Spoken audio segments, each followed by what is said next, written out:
Nosotros, y fue el compromiso de este gabinete, los detuvimos, los frenamos, no dejamos que se robaran el dinero de ustedes.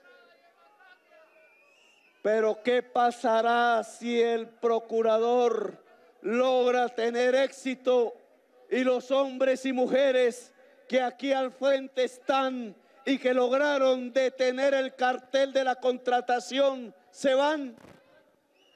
¿Será que quienes vienen podrán detenerlos? ¿Será que otra vez el peligro de que la administración pública, el dinero público, sea tomado por las mafias empresariales de la contratación, se queden con el dinero público? ¿Será que Bogotá volverá a repetir la historia simplemente por la decisión sectaria y dogmática de un funcionario que nunca en su vida fue elegido por el voto popular?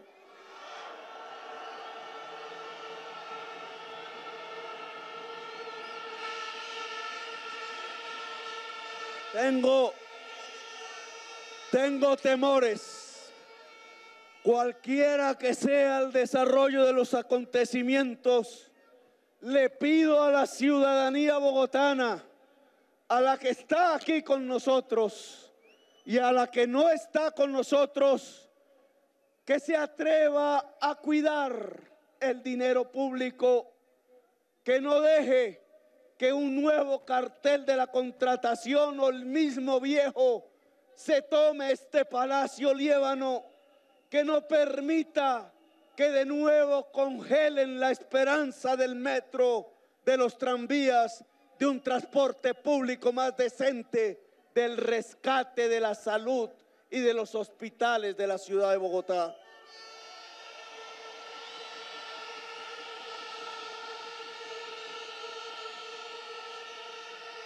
Ese es mi temor y se los confieso. Y porque ese temor es real, se avecina, es que tenemos que detener lo que se confabula sobre la Bogotá humana. No es por Petro, olvídense de eso. Petro, como lo dije ayer, está acostumbrado a estar bajo tortura en la cárcel, perseguido, bajo la amenaza de muerte. Me interceptaron, el mismo que le ordenó al procurador destituirme, el mismo ordenó interceptar mis comunicaciones durante 8 años.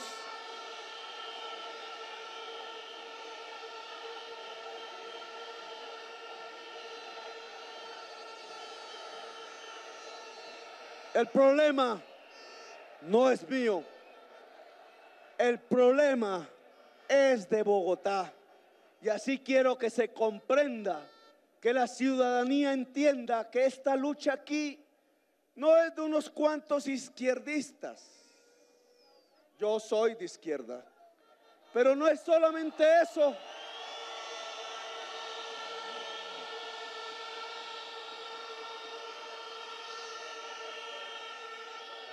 No es de la gente humilde, que cierta gente piensa que no es ciudadana. No es de los que nos acostumbramos a demostrar nuestro inconformismo saliendo a caminar las calles y a llenar las plazas. El problema es de toda la ciudadanía. Es tanto del que en este momento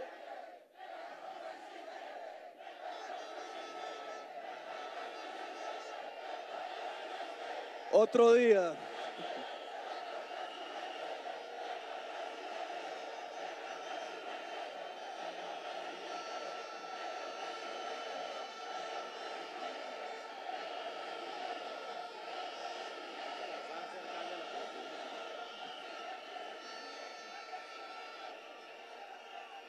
El problema no es solo de los que estamos aquí. El problema es del que se está tomando en este momento una copa de vino en el Parque de la 93, o de la señora que lleva a sus niños allá en Usaquén, al Parque de Usaquén. El problema es de todas y todos los bogotanos. Nos han metido en un problema. No hace mucho, alguien, nieto de alguien que condenó a la violencia a Colombia, recogía firmas a ver cómo sacaba al alcalde de este palacio.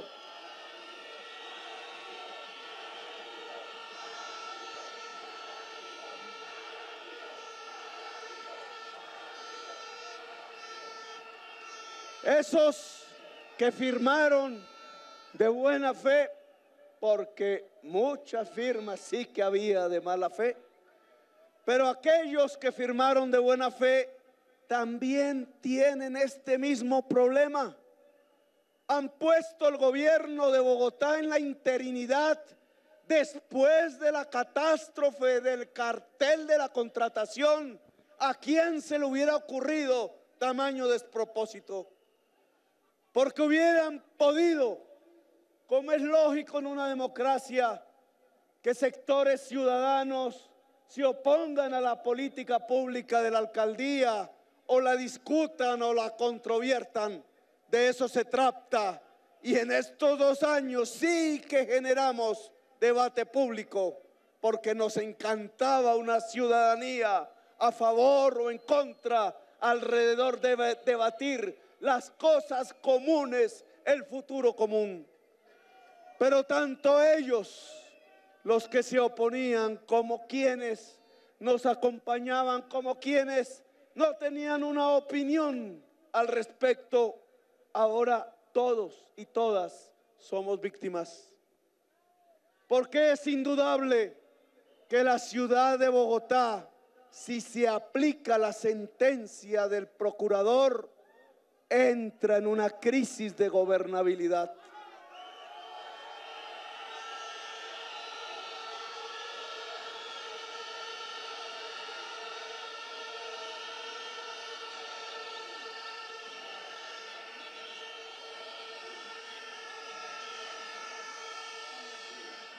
Y eso, la ciudad de Bogotá no se lo puede permitir. Si bastante daño nos hizo el cartel, si acabó el optimismo, si acabó la esperanza, si destruyó incluso el tejido social de la ciudadanía bogotana, si destruyó instituciones, si cuando yo llegué aquí encontrábamos empleados públicos arrinconados por el temor y por el miedo, si aquí el miedo era lo que regía en estos pasillos adentro, y fuimos rescatando poco a poco y fuimos construyendo esperanzas, de nuevo ilusiones, de nuevo el tejido social y recuperando instituciones, y la prueba de ello es esta plaza llena, que no hubiera sido posible hace 2 años.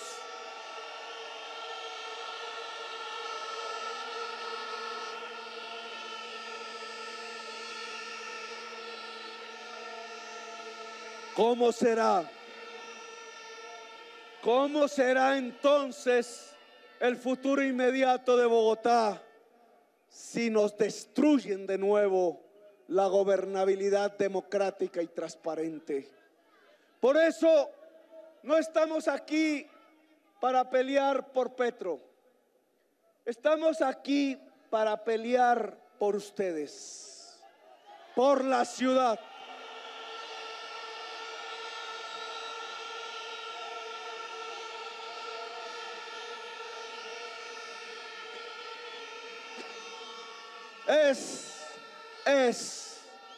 Es muy importante hacerlo. En muchas de mis giras por las calles, en los barrios pobres, siempre los primeros que se me acercaban a abrazarme eran los niños. las niñitas, niños y niñas humildes, que de alguna manera u otra, quizás instintivamente, entendían que este gobierno permitía un respeto tal a la naturaleza, a los animales, al aire,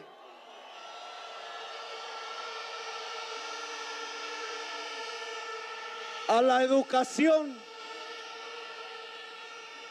un respeto tal a la educación, que yo creo que ellos y ellas de 5, de 4 años, aún en formación, empezaban a entender de alguna manera que yo no puedo explicarme cómo este gobierno era como si fuese su oportunidad, como si fuese la tabla de salvación de una futura sociedad donde ellos y ellas, jóvenes ya, maduros ya, tendrían una oportunidad en la vida. Por eso, si algo tuviese que llevarme algún día de la experiencia de este palacio, no es más sino el abrazo caluroso de esa niñez que debemos entre todos proteger. Una niñez que en esta plaza muchos de ustedes, quizás la mayoría, hace poco fueron, porque aquí la mayoría de los asistentes a esta plaza, por lo que puedo ver, son jóvenes.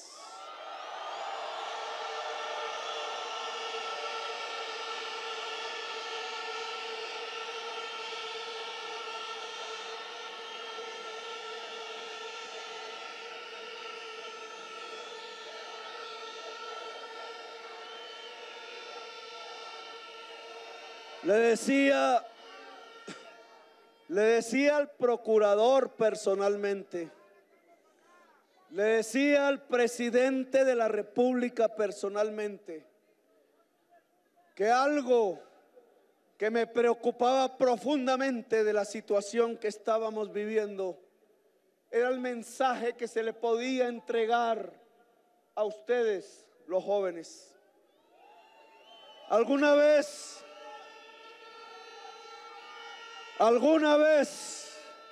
lo dije en una emisora y como cosa rara lo malinterpretaron.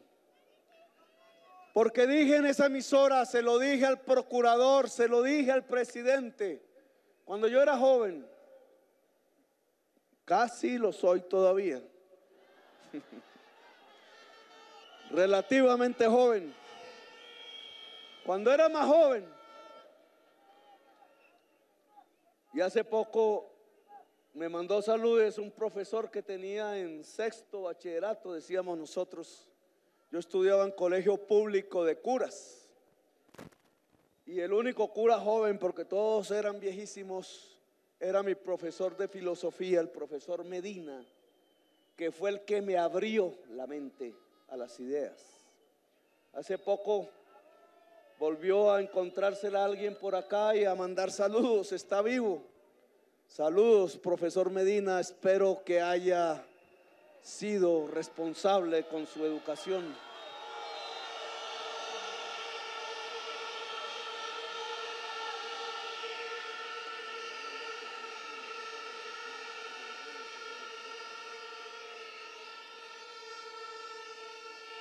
Le decía al procurador y al presidente, yo cuando tenía esa edad, recibí los 2 mensajes políticos en ese entonces, que eran mensajes de violencia. Escuchaba a mi mamá que tuvo que salir exiliada en el gobierno de Uribe. Ella venía de una región cercana a Bogotá que se llama Gachetá, conservadora. Y ellos eran las pocas familias liberales. Y mi abuelo materno y mi mamá eran gaitanistas. Y los desplazaron. En ese entonces no se llamaba desplazados. Vinieron a vivir en el barrio Las Cruces, aquí cerca. Barrio que ojalá no se nos quede en proyecto la renovación urbana de Las Cruces que tenemos listo. Allí ella me contaba de las historias de Gaitán. Gaitán se asomó a este balcón.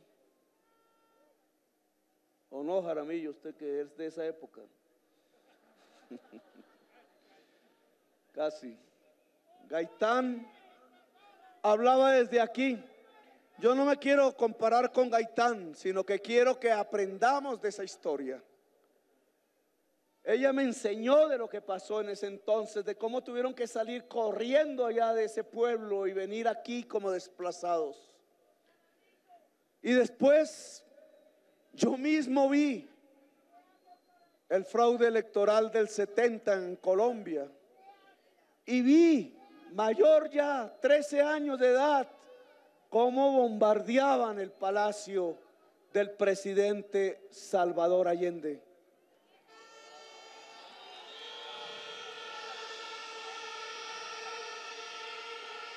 Era un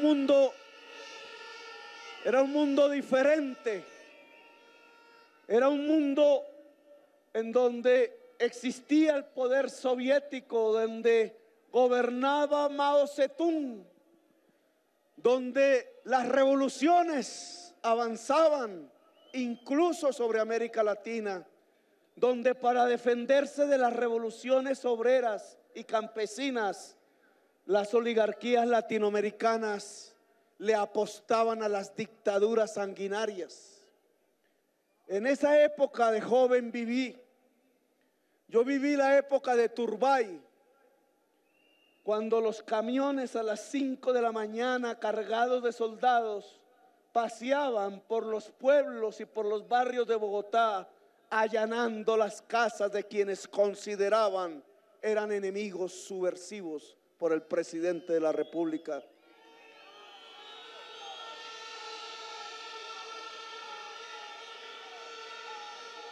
Y como joven,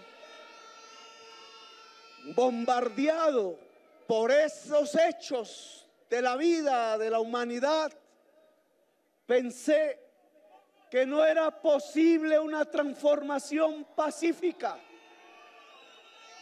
que la democracia era un cuento. Me hice a la idea cuando veía en televisión en blanco y negro el bombardeo al Palacio de la Moneda, se llamaba o se llama, y las últimas palabras del presidente Salvador Allende, que la revolución había que hacerla y que la revolución había que hacerla con las armas. Y me fui a las montañas y viví otra vida de jóvenes, de muchachos y muchachas. No se imaginan ustedes la calidad, su heroísmo. Uno a uno fueron muriendo. Mi generación murió, no solamente en combate en las montañas o en las ciudades, sino ejecutada, fusilada, torturada, desaparecida. Algunos se exiliaron, otros sobrevivimos. Y llegamos a contarles a ustedes otra historia, una historia diferente a como nosotros fuimos jóvenes. Cuando ustedes nacieron, la mayoría, hicimos la Constitución del 91. O un poco antes o un poco después. Aquí vino Chávez En 1994 no era presidente, no era nada, era un expresidiario. Vino a caminar conmigo la séptima. Los agentes de la policía que se encontraban por el camino se ponían firmes ante el coronel. Y la gente salía a saludarlo, él vestido de liquiliqui venezolano. Y él vino a hablar con Horacio Serpa, a hablar con Álvaro Gómez Hurtado y a hablar con Antonio Navarro Wolf, los que habían sido los presidentes de la Asamblea Nacional Constituyente. Y él aprendió aquí lo que significaba el poder constituyente. Lo contó después en sus historias. Independientemente de cómo pensemos de él en Venezuela, él aprendió de aquí el mismo mensaje que nosotros le dimos a la juventud actual de Colombia. Y es que era posible una transformación pacífica, que era posible a través de la democracia, sin matarnos los unos a los otros.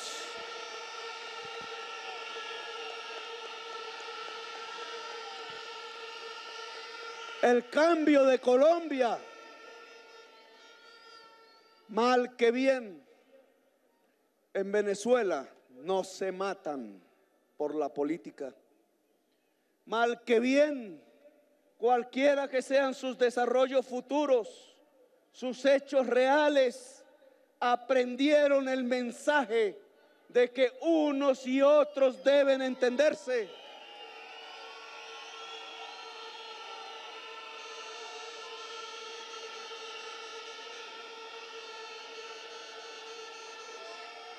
Cuando yo joven,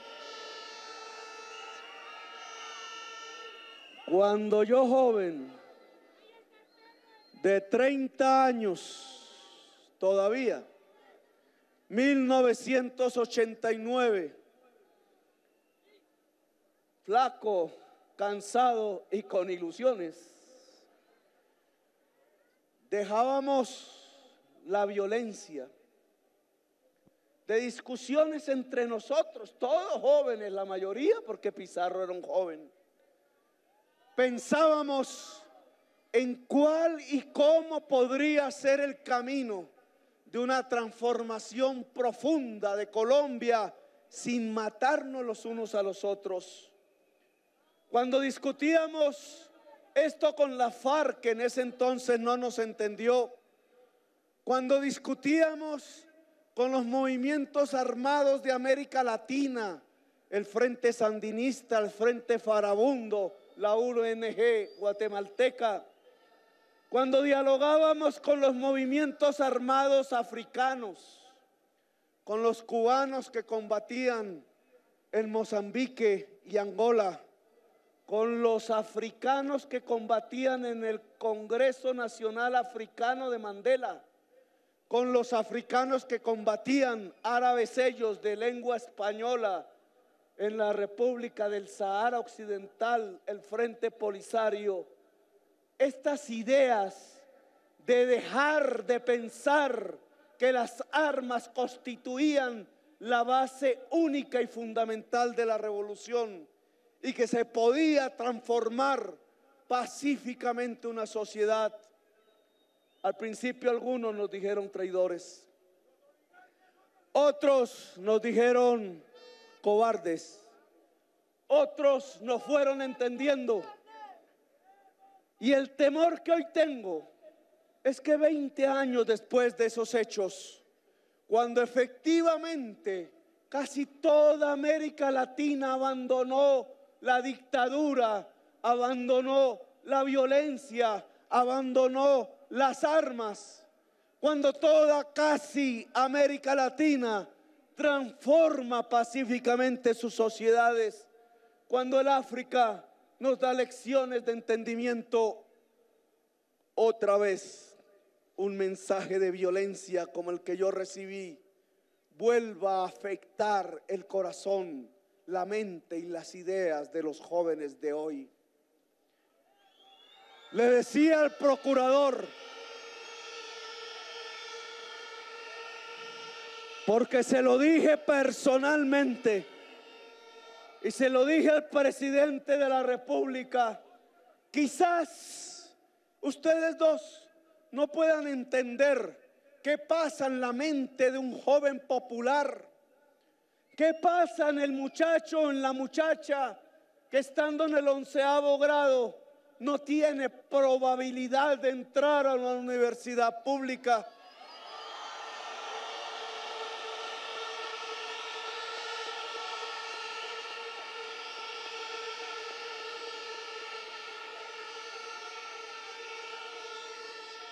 Quizás el procurador general o el presidente de la República no puedan entender qué sucede cuando en un espacio pequeño donde viven 7, 8 personas, un joven adolescente que se ahoga allí entre esas paredes, sale a la calle y no encuentra un árbol, un espacio público, un lugar donde jugar.